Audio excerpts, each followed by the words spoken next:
Assalamualaikum warahmatullahi wabarakatuh. Perkenalkan, nama saya Umu Kalsum dengan NIM 203015015, jurusan Penjaskesre kelas A angkatan 2020. Kali ini saya akan menjelaskan tentang asas pengembangan penjas di sekolah. Nah, yang pertama, asas pengembangan dan penetapan sasaran penjas. Meskipun secara filosofis telah dibahas kedudukan dan pentingnya pendidikan jasmani di bagian-bagian awal, bagi guru masih terdapat kesulitan untuk memutuskan pengalaman apa yang diberikan kepada siswa. Nah, hal ini ditambah lagi dengan begitu banyaknya pilihan yang tersedia, baik dari wilayah aktivitas jasmani permainan maupun dari wilayah olahraga. Bagian ini tidak dimaksudkan untuk menyatakan secara langsung tentang apa yang harus diajarkan pada siswa, tetapi lebih diarahkan untuk memberikan keyakinan kepada guru tentang landasan apa yang harus dipertimbangkan ketika memilih kegiatan bagi para siswanya. Nah, paling tidak ada 2 dasar pengembangan yang harus dipertimbangkan yang akan dikemukakan di bagian ini. Yang pertama itu dasar-dasar pengembangan kurikulum dan dorongan dasar anak. Mari kita simak satu persatu kedua pertimbangan tersebut. Nah, yang pertama, dasar-dasar pengembangan kurikulum. Ada beberapa prinsip yang menjadi landasan bagi pengembangan program pendidikan jasmani, yaitu kurikulum pendidikan jasmani haruslah berorientasi kepada anak dan tingkat perkembangannya. Nah, selanjutnya, setiap anak berbeda-beda dalam hal kebutuhan dan kemampuan belajarnya. Next, anak harus dilihat sebagai manusia yang utuh. Lalu, hal-hal yang berhubungan dengan kebutuhan anak harus diajarkan dalam pendidikan jasmani. Dan gerakan merupakan dasar bagi pendidikan jasmani. Pembelajaran juga harus terjadi melampaui kepentingan sesaat, tapi harus menawarkan keterampilan yang berguna untuk seumur hidup.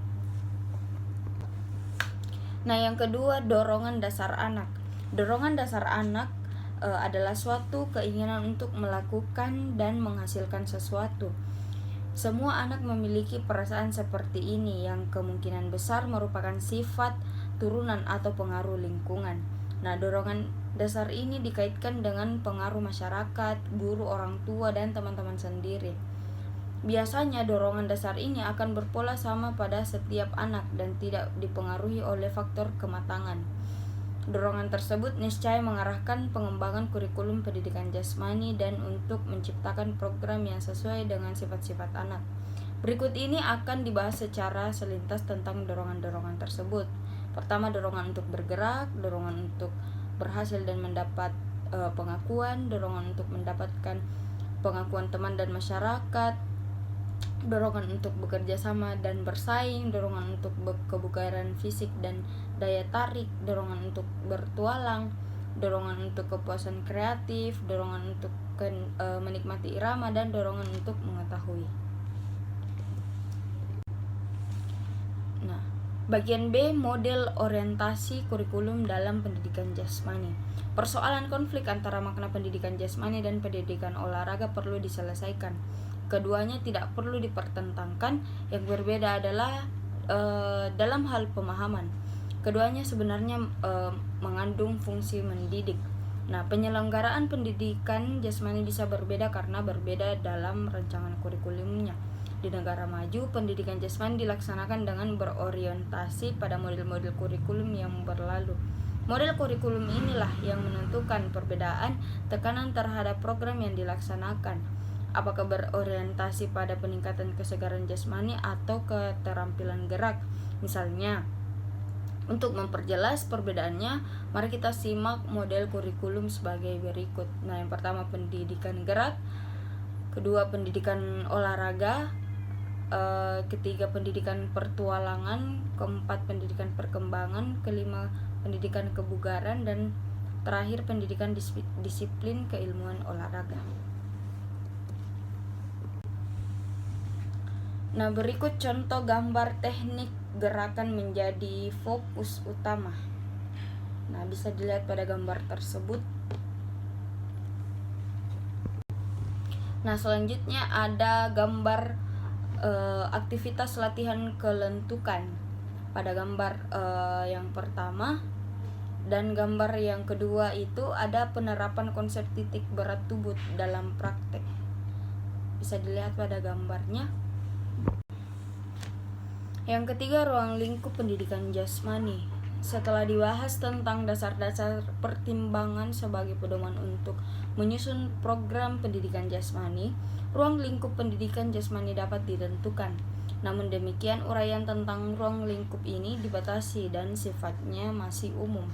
Berdasarkan tinjauan terhadap uraian di atas, maka dapat diduga bahwa program pendidikan jasmani untuk siswa SMP di Indonesia harus meliputi program tersebut, yaitu kemampuan pengolahan tubuh, keterampilan dasar, dan keterampilan yang khusus terspesialisasi. Nah, selanjutnya yang pertama, kemampuan pengolahan tubuh. Kemampuan pengolahan tubuh merupakan kemampuan paling dasar yang dikuasai anak bersamaan dengan berkembangnya pengetahuan tentang tubuhnya. Termasuk di dalamnya adalah kesadaran tubuh dan geraknya. Seharusnya kemampuan pengolahan tubuh harus sudah dikuasai di jenjang SD. Tetapi di jenjang SMP pun diperkirakan kemampuan-kemampuan tersebut harus tetap dikembangkan. Ke dalam bagian ini dapat dirinci hal-hal khusus seperti kesadaran tubuh, kesadaran ruang, dan kualitas gerak. Nah, yang kedua, keterampilan dasar. Keterampilan dasar adalah bentuk keterampilan yang bermanfaat dan dibutuhkan anak dalam kehidupannya sehari-hari. Keterampilan ini merupakan ciri pelengkap yang penting untuk anak untuk berfungsi dalam lingkungannya, sehingga disebut sebagai keterampilan fungsional.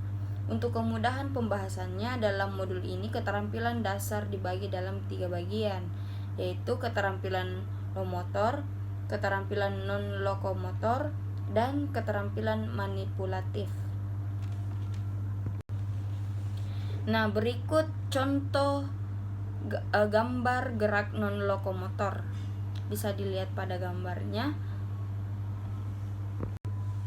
Nah, yang ketiga, keterampilan khusus yang terspesialisasi. Keterampilan yang terspesialisasi adalah keterampilan yang digunakan dalam berbagai cabang olahraga dan wilayah pendidikan jasmani lainnya. Keterampilan ini meliputi kegiatan dengan peralatan, misalnya senam alat, gerakan-gerakan akrobatik, tarian-tarian, serta permainan khusus atau formal seperti sepak bola, bola voli, bola basket, dan lain-lain. Nah, bagian D, arah pengembangan pembelajaran pendidikan jasmani. Setelah mengetahui ruang lingkup dari pendidikan jasmani, selanjutnya guru harus mampu melihat dan menetapkan arah serta sasaran yang akan dikembangkan.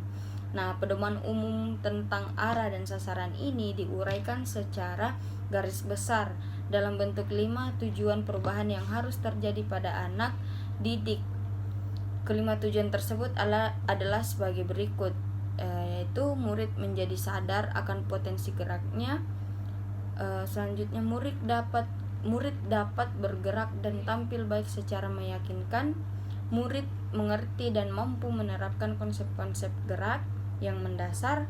Murid menjadi orang yang serba bisa dalam bergerak, dan murid menghargai olahraga yang menyehatkan. Sekian presentasi dari saya, kurang lebihnya mohon dimaafkan. Wabillahi taufik wal hidayah. Wassalamualaikum warahmatullahi wabarakatuh.